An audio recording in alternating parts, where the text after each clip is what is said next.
प्रभु यीशु मसीह के नाम से सभी को जय मसीह की।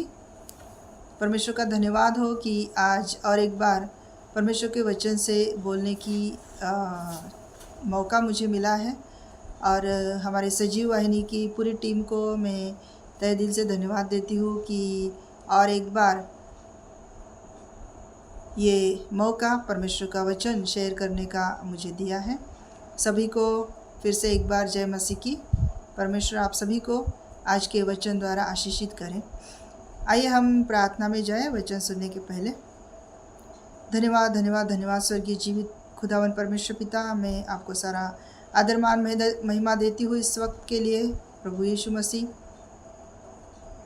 आज इस संडे के दिन परमेश्वर पिता जो वचन हमारे लिए आपने लाया है उसके लिए हम मांगते हैं कि वो वचन हमारे आत्मा के उपयोग में आए और हमें आशीषित करे। हम सभी को इस वचन के द्वारा बहुतायत से आशीष मिले, ये मैं प्रार्थना करती हूँ। हम सभी का कंट्रोल मैं आपके हाथ में इस वक्त देती हूँ। यीशु मसीह के नाम से प्रार्थना सुनिए और कबूल कीजिए पिता, आमीन आमीन। प्रेज द लॉर्ड सभी को।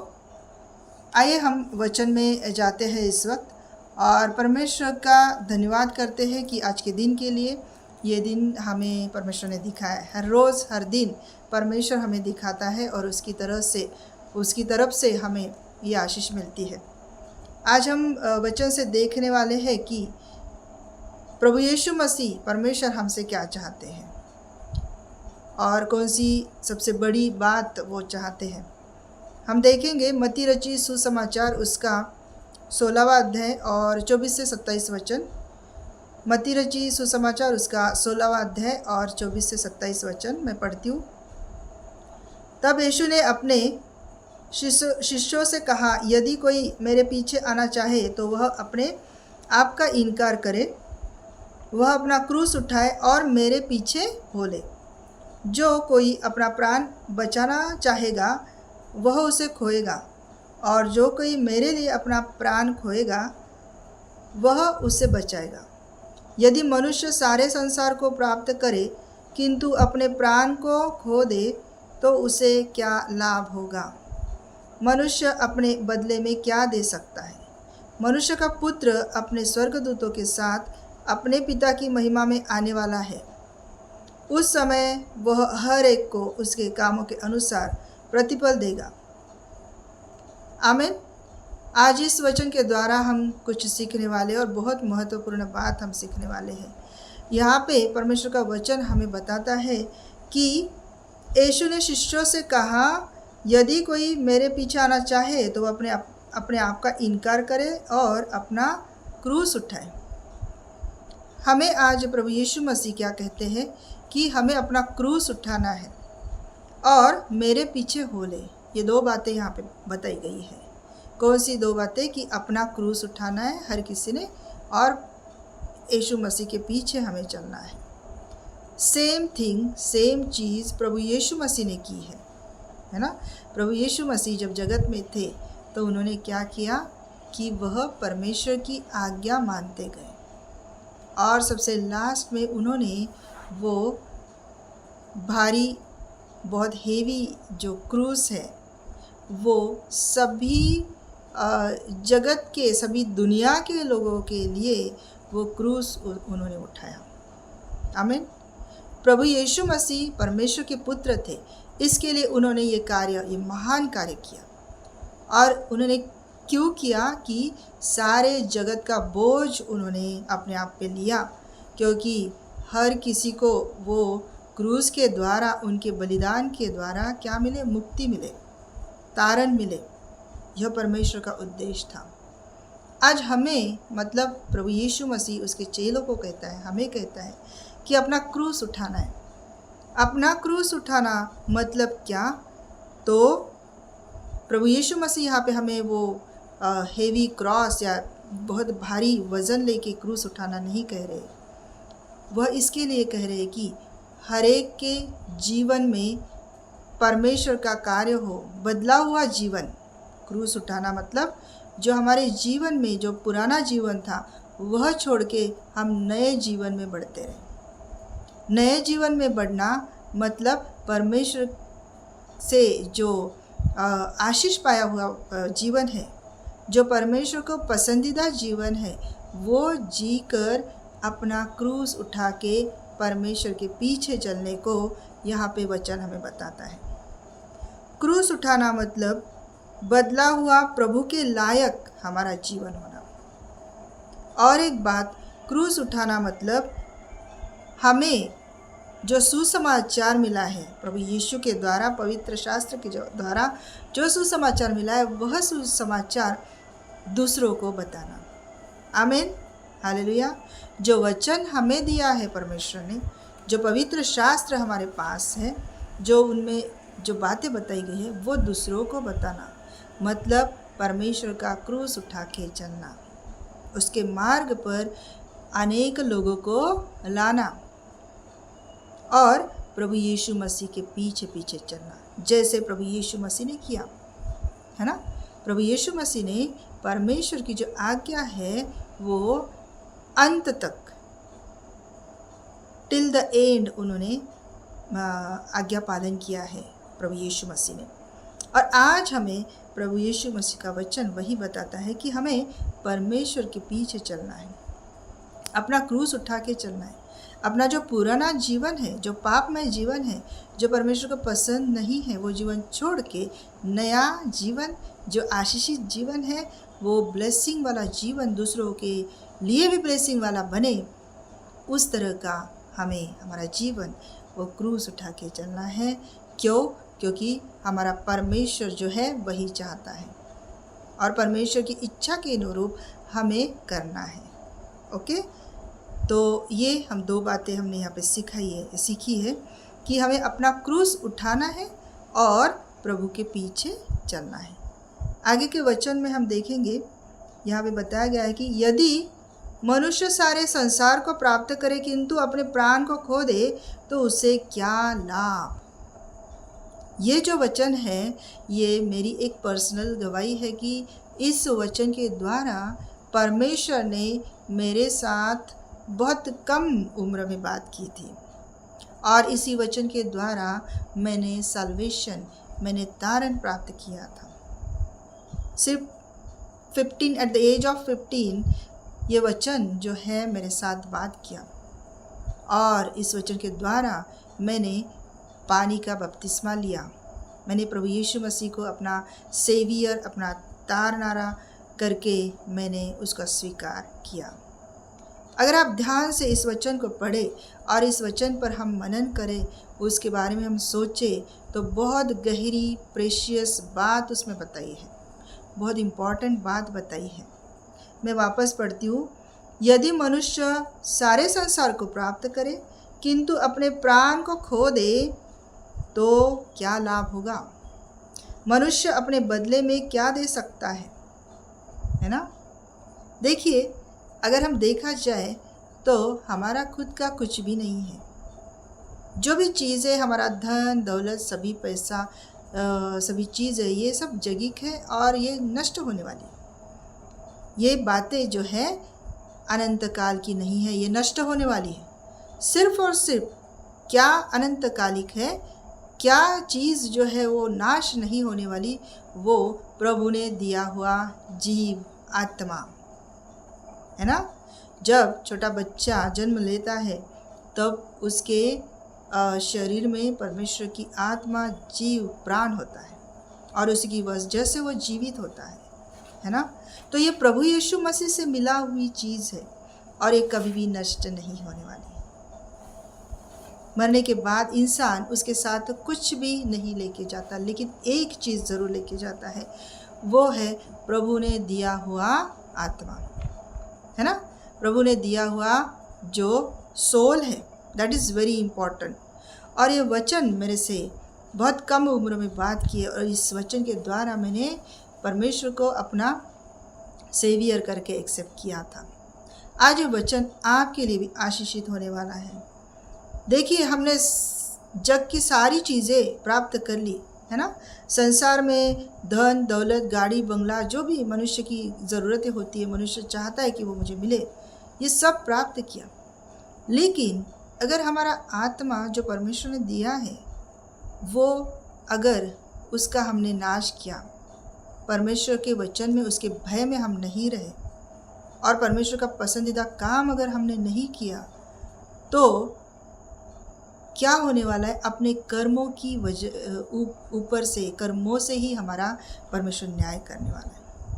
परमेश्वर ये नहीं देखेगा कि इसके पास कितना पैसा है, इतना धन है, कितने घर गाड़ी बंगले हैं, ये नहीं देखेगा। उसके नज़रों में ये चीज़ें कंप्लीटली ज़ीरो है। परमेश्वर यही चाहता है कि मैंने ये बेटा, ये बेटी को जन्म दिया, इसने इस जगत में आके क्या काम किया है मेरे लिए, जैसे कि प्रभु यीशु मसीह ने किया है ना। प्रभु यीशु मसीह ने परमेश्वर की आज्ञा आखिरी तक मानी और आज प्रभु यीशु मसीह हमारे परमेश्वर की बाजू में वहाँ पे बैठा है। आमीन, हालेलुया। और अगर हम आगे देखें 27 वचन में, मनुष्य का पुत्र अपने स्वर्गदूतों के साथ अपने पिता की महिमा में आने वाला है, उस समय वह हर एक को उसके कामों के अनुसार प्रतिफल देगा। यहाँ पे लिखा है कि कैसे प्रतिफल मिलेगा हमें, जब हमारा प्रभु यीशु मसीह स्वर्गदूत के साथ आने वाला है। किस चीज़ पर? तो उसके कामों के अनुसार प्रतिफल देगा।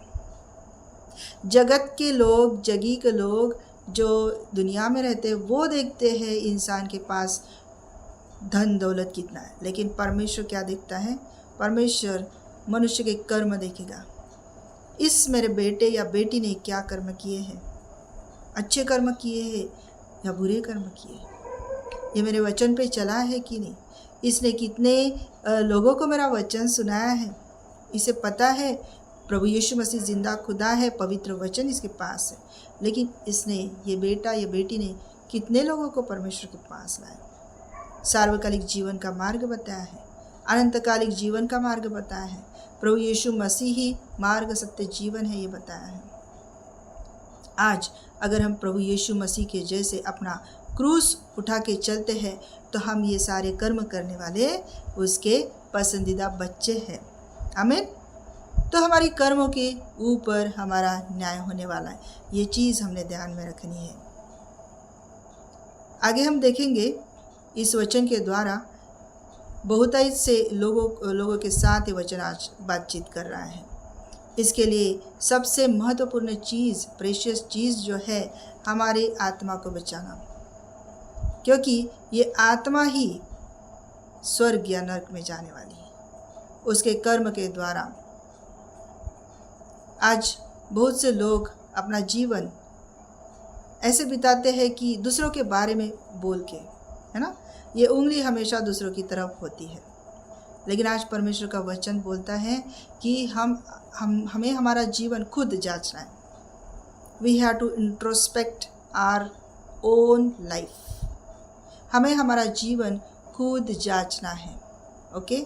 खुद उसको देखना है कि हमारे जीवन में क्या अच्छी बातें हैं, क्या बुरी बातें हैं, ना कि हमें दूसरों की तरफ पॉइंट आउट करना है। परमेश्वर ये चाहता है अगर हर एक ने अपने जीवन को जांचे तो ये सबसे भली बात होगी, और परमेश्वर हमें संभालता है, उसके वचन में रखता है। आगे हम देखेंगे एक विधवा का उदाहरण हम देखेंगे, एक गरीब विधवा, उसके बारे में हम यहाँ पे देखेंगे। लूका रचित सुसमाचार उसका 21 अध्याय, लूका की पुस्तक उसका 21 अध्याय और 1 से 4 वचन। यहाँ पे हम देखते हैं कि एक गरीब विधवा का दान है, और जैसे कि परमेश्वर का वचन हमें बताता है कि उसकी दृष्टि हर जगह पे होती है ना। तो हम देखेंगे यहाँ पे लूका रचित सुसमाचार उसका 21 अध्याय और 1 से 4 वचन। फिर यीशु ने आँख उठाकर धनवानों को अपना अपना दान भंडार में डालते देखा। यीशु ने एक गरीब विधवा को भी उसमें 2 पैसे डालते देखा। तब यीशु ने कहा, मैं तुमसे सच कहता हूँ, इस गरीब विधवा ने सबसे बढ़कर दान दिया है, क्योंकि उन सब धनवानों ने अपनी अपनी बढ़ती में से दान में कुछ डाला है, परंतु इसने अपनी घटी में से अपनी सारी जीविका डाल दी है। यहाँ पे प्रभु यीशु मसीह की दृष्टि हम देखते हैं कि प्रभु यीशु मसीह हमारा परमेश्वर कैसे मनों को जांचता है, कैसे उसका ऑब्जर्वेशन है, हर एक इंसान की तरफ उसका लक्ष्य है। यहाँ पे ये उदाहरण हम देखते हैं कि यहाँ प्रभु यीशु मसीह देख रहा था कि बहुत से लोग वो अपना दान भंडार में डाल रहे थे, और वो कैसे डाल रहे थे, पूरा का पूरा उनका जो पैसा है वो नहीं डाल रहे थे। यहाँ पे लिखा है कि यीशु ने कहा, मैं तुमसे सच कहता हूँ, इस गरीब विधवा ने सबसे बढ़कर दान दिया है। और ये प्रभु यीशु मसीह देख रहे थे, क्योंकि उन सब धनवानों ने अपनी अपनी बढ़ती में से दान में कुछ डाला। यहाँ पे कहा है कि जो धनवान है उन्होंने क्या किया है, कुछ डाला है, ना कि सब। लेकिन परमेश्वर की दृष्टि देखो, परंतु इसने अपनी घटी में से अपनी सारी जीविका डाल दी है। आमीन। परमेश्वर देखो किस तरह की उसकी दृष्टि है, उसकी नज़र किस तरह से हर लोगों पर रहती है। हमें बहुत वक्त लगता है कि मुझे कोई नहीं देख रहा है, शायद हमारे परिवार वाले नहीं देख रहे होंगे, शायद हमारे माता पिता नहीं देख रहे होंगे, लेकिन आपका खुद का मन, आपकी आत्मा और परमेश्वर की दृष्टि, ये दो ही चीज़ें सब कुछ जानते हैं। अपने आप को पता होता है हम क्या कर रहे हैं, और वो परमेश्वर है, उसकी दृष्टि हर एक पर है, उसको पता है। आज प्रभु यीशु मसीह, हम इस गरीब विधवा के दान की तरफ अगर हम ध्यान दें तो प्रभु यीशु मसीह का जो नज़र था वो सब जगह पे था, और उसने क्या किया, ये गरीब विधवा के लिए इतनी अच्छी बात बोली है, और उसका नाम पवित्र वचन में दिया गया है।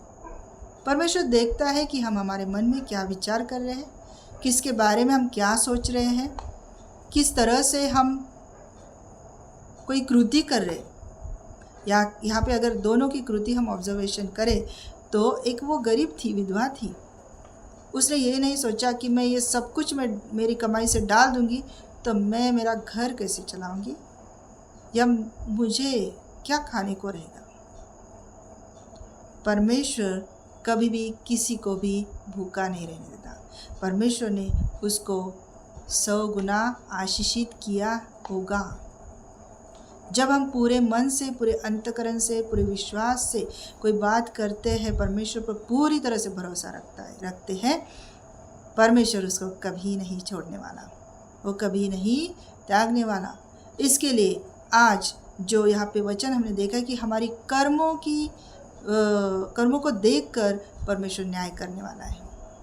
और आज विधवा का उदाहरण, ऐसे बहुत से उदाहरण हम पवित्र शास्त्र में हैं, बहुत से उदाहरण विश्वास के बारे में पवित्र शास्त्र में है, लेकिन आज मुझे लगा कि ये गरीब विधवा के दान के बारे में हम बताएंगे कि जब हम पूरी मन से, पूरी अंतकरण से, पूरी आत्मा से परमेश्वर पर प्रीति करते हैं, प्यार करते हैं, तो वह परमेश्वर एक्सेप्ट करता है। आमीन। सबसे बेस्ट हमें परमेश्वर को देना है, क्योंकि हमारे कर्मों का हिसाब होने वाला है। परमेश्वर की दृष्टि हमारे जीवनों पर है। आमीन। एक लास्ट वचन हम देखेंगे कि लूका रचित सुसमाचार उसका 23 अध्याय और उसका 46 वचन। लूका की किताब उसका 23 अध्याय और उसका 46 वचन।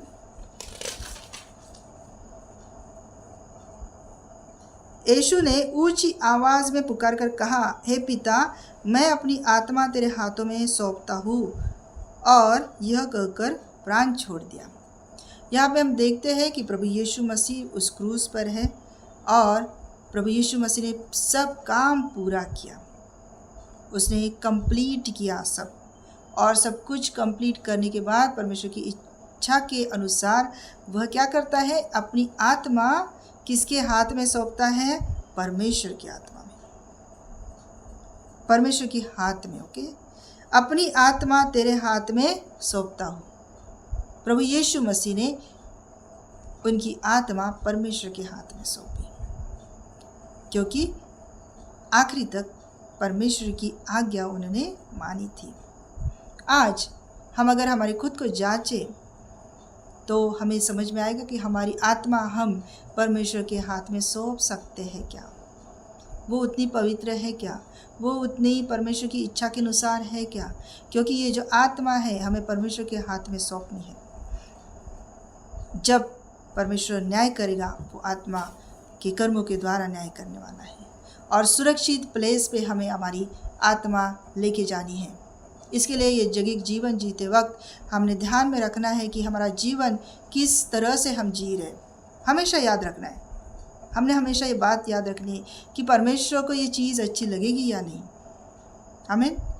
और इसी तरह से जैसे प्रभु यीशु जो परमेश्वर का पुत्र था, उसे आत्मा लेने और देने का अधिकार था और सब कार्य पूरा करने के बाद प्रभु यीशु मसीह ने उनकी खुद की आत्मा परमेश्वर के हाथ में सौंप दी। सुरक्षित प्लेस में उन्होंने वो आत्मा दी है। इसी तरह से we need to commit our very important precious soul in secure place that is in God's hand. हमें सिक्योर प्लेस परमेश्वर की हाथ में अपनी आत्मा देनी है। जीवन में बहुत सारे दुख, संकट, क्लेश, टेम्पटेशन आते हैं और ज़्यादातर दूसरों की वजह से, कभी कभी अपनी वजह से आते हैं। तो इस वक्त हम चिंता और दुख, क्लेश करते रहते हैं। प्रभु यीशु ने ये बातें कभी भी नहीं की। हमारे जीवन में अगर हम भी प्रभु यीशु पर पूरा विश्वास करेंगे तो चिंता और किसी भी बात के दुख में रहना ये हम नहीं करेंगे।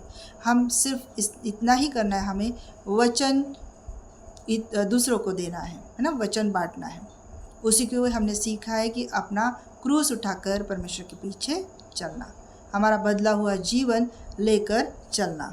ओके, परमेश्वर को धन्यवाद हो इस वचन के द्वारा। और आगे अगर मुझे मौका मिलेगा तो मैं भजन संहिता 15 अध्याय उसमें से आपके साथ वचन शेयर करूंगी कि कौन से कर्म हमें करने से हम परमेश्वर के निकट या उसके पर्वत पर हम रह सकते हैं। परमेश्वर करे इस वचन के द्वारा आपको और मुझे बहुत इससे आशीषित करे। आमीन। Hallelujah. God bless you all of you.